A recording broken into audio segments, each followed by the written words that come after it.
Yesus jeda sejenak dan mengarahkan pandangan pada bundanya, yang wajahnya memerah di bawah kerudungnya dan membungkuk ke depan seolah ia hendak merapikan rambut si bocah yang duduk di kakinya, tetapi sesungguhnya untuk menyembunyikan kenangannya yang paling mendalam. Bermahkotakan bunga-bunga, suatu jiwa haruslah setiap hari menganyam mahkota perbuatan-perbuatan salehnya, sebab tiada suatu pun yang layu atau tampak jelek boleh muncul di hadapan Yang Maha Tinggi. Aku katakan setiap hari, sebab suatu jiwa tidak tahu bila mana Allah mempelai laki-laki akan muncul dan berkata, "Mari." Oleh karena itu jangan kamu pernah lelah memperbaharui mahkotamu. Tetapi janganlah takut, bunga-bunga menjadi layu, tetapi bunga-bunga mahkota kesalehan tidak menjadi layu. Malaikat Allah, yang dipunyai setiap orang di sampingnya, memungut mahkota-mahkota harian ini dan membawanya ke surga. Dan mahkota-mahkota itu di sana akan menjadi tahta bagi jiwa baru yang terberkati ketika dia memasuki rumah perkawinan sebagai mempelai perempuan. Mereka punya pelita-pelita yang bernyala. Mereka memilikinya untuk menghormati mempelai laki-laki dan untuk melihat jalan. Betapa iman yang cemerlang, dan betapa sahabat yang baik pelita itu. Dia memberikan nyala yang secemerlang bintang, suatu nyala yang tersenyum sebab dia yakin dalam kepastiannya, suatu nyala yang menerangi juga alat yang menopangnya. Demikian pula daging manusia yang diberi makan dengan iman kelihatan menjadi lebih cemerlang dan lebih rohani, bahkan dalam dunia ini.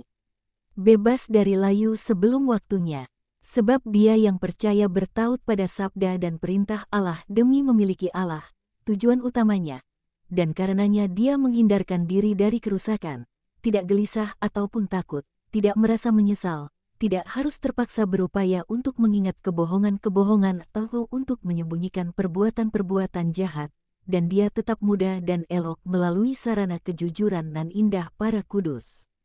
Darah dan daging, pikiran dan hati bebas dari percabulan guna menampung minyak iman untuk memberikan terang yang tanpa asap.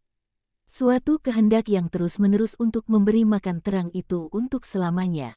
Kehidupan setiap hari, dengan segala kekecewaan, pengetahuan, kontak, pencobaan, pertentangan, cenderung memudarkan iman. Tidak, itu tidak boleh terjadi. Pergilah setiap hari ke sumber minyak Allah yang manis dan bijaksana. Sebuah pelita dengan sedikit minyak dapat dipadamkan oleh desiran angin yang paling lembut atau oleh tetesan embun malam. Malam, saat kegelapan, dosa, pencobaan yang datang pada semua orang, adalah malam bagi jiwa. Tetapi jika jiwa dipenuhi hingga meluap oleh iman, maka nyalanya tak akan dapat dipadamkan oleh angin dunia atau oleh kabut sensualitas. Dan akhirnya waspada, waspada, waspada. Dia yang yakin tanpa waspada dan berkata, "Oh, Allah akan datang pada waktunya, sementara terangku masih menyala," dan memutuskan untuk pergi tidur dan bukannya berjaga, dan pergi tidur tanpa mempersiapkan apa yang perlu untuk dapat segera bangun dan bersiap pada panggilan pertama. Dan dia yang menunggu hingga saat terakhir untuk mendapatkan minyak iman atau sumbu kuat dari kehendak baik, menanggung risiko tertinggal di luar ketika mempelai laki-laki tiba. Waspadalah, oleh karenanya dengan kebijaksanaan, ketekunan, kemurnian, keyakinan, supaya kamu dapat selalu siap bagi panggilan Allah. Sebab kamu sungguh tidak tahu bila mana ia akan datang. Murid-muridku terkasih, aku tidak ingin kamu takut kepada Allah.